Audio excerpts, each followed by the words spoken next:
വരാനിരിക്കുന്ന ഡൽഹി നിയമസഭാ തിരഞ്ഞെടുപ്പിലെ ആം ആദ്മി പാർട്ടിയുടെ വാഗ്ദാനങ്ങൾക്ക് മറുപടിയുമായി വമ്പൻ പ്രഖ്യാപനത്തിനൊരുങ്ങുകയാണ് ബി.ജെ.പി. 300 യൂണിറ്റ് വരെ സൗജന്യ വൈദ്യുതി, സൗജന്യ പൈപ്പ് വെള്ളം, സ്ത്രീ വോട്ടർമാരെ ആകർഷിക്കാൻ ലാഡ്ലി ബഹ്ന പോലുള്ള പദ്ധതി എന്നിവ പ്രഖ്യാപിക്കാനാണ് ബി.ജെ.പിയുടെ ആലോചനയെന്നാണ് റിപ്പോർട്ട്. ഇതോടൊപ്പം ക്ഷേത്രങ്ങൾ, ഗുരുദ്വാരകൾ തുടങ്ങിയ ആരാധനാലയങ്ങൾക്ക് 500 യൂണിറ്റ് വരെ സൗജന്യ വൈദ്യുതി നൽകാനും ബി.ജെ.പി പദ്ധതിയിടുന്നുണ്ട്. മഹാരാഷ്ട്രയിലെയും മധ്യപ്രദേശിലെയും ബി.ജെ.പിയുടെ സമീപകാല വിജയങ്ങൾക്ക് പിന്നിൽ സ്ത്രീ വോട്ടർമാരുടെ പിന്തുണയുണ്ടായിരുന്നു. ഇതിന് പ്രധാന കാരണം ലാഡ്ലി ബഹ്ന പോലുള്ള പദ്ധതികളായിരുന്നു. ഇത് മുന്നിൽ കണ്ടാണ് പാർട്ടിയുടെ ഈ നീക്കം. സമീപകാലത്തായി സ്ത്രീകൾ ബി.ജെ.പിയുടെ ഒരു പുതിയ വോട്ട് ബാങ്കായി ഉയർന്നു വരുന്നുണ്ട്. ഇത് മുന്നിൽ കണ്ടാണ് എ.പി.യും കോൺഗ്രസും ഉൾപ്പെടെ എല്ലാ പാർട്ടികളും സ്ത്രീകളുടെ കയ്യിൽ പണം നേരിട്ടെത്തിക്കുന്ന പദ്ധതികൾ ആവിഷ്കരിക്കുന്നത്. പദ്ധതിയുടെ ആദ്യ പ്രഖ്യാപനം തങ്ങളാണ് നടത്തിയത് എന്ന അവകാശവാദവും പ്രചരണത്തിന് ഉപയോഗിക്കാൻ ബി.ജെ.പി ആലോചിക്കുന്നുണ്ട്.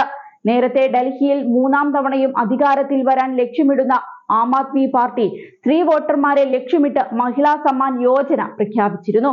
പദ്ധതി പ്രകാരം ഡൽഹിയിൽ സ്ത്രീകൾക്കുള്ള പ്രതിമാസ തുക 1000 രൂപയിൽ നിന്ന് 2100 രൂപയായി ഉയർത്തുമെന്ന് എ.പി വാഗ്ദാനം ചെയ്തിട്ടുണ്ട്. ഇതുകൂടാതെ നിരവധി ക്ഷേമ പദ്ധതികളാണ് പാർട്ടി പ്രഖ്യാപിച്ചിരിക്കുന്നത്. 60 വയസ്സിന് മുകളിലുള്ള ഡൽഹി നിവാസികൾക്ക് സൗജന്യ ആരോഗ്യ പരിരക്ഷ നൽകുന്ന സഞ്ജീവനി യോജന എന്ന പദ്ധതിയും വാഗ്ദാനം ചെയ്തിട്ടുണ്ട്.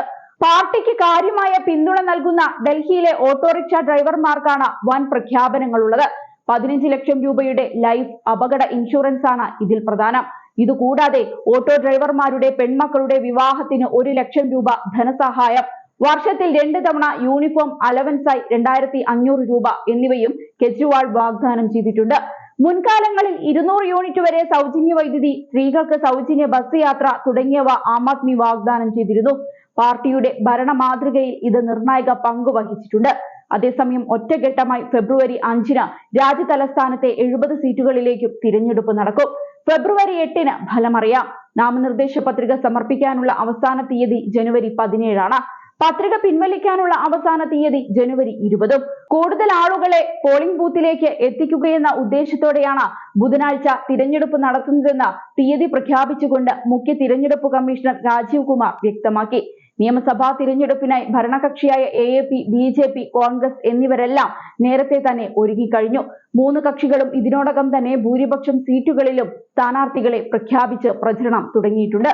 വലിയ അഴിമതി ആരോപണങ്ങൾ നേരിടുന്ന എ.പി.യും മുഖ്യമന്ത്രി അരവിന്ദ് കെജ്രിവാളിനെയും സംബന്ധിച്ച് അധികാരം നിലനിർത്താൻ ഏറെ പ്രധാനമാണ്.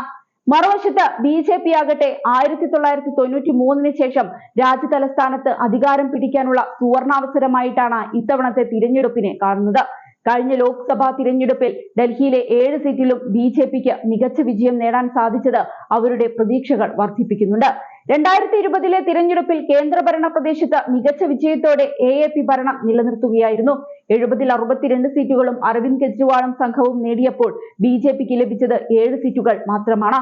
കോൺഗ്രസിനാകട്ടെ 1 സീറ്റ് പോലും നേടാനുമായില്ല.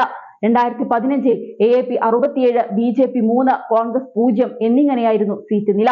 ഇത്തവണ വമ്പൻ പോരാട്ടത്തിനാണ് കളമൊരുങ്ങുന്നത്.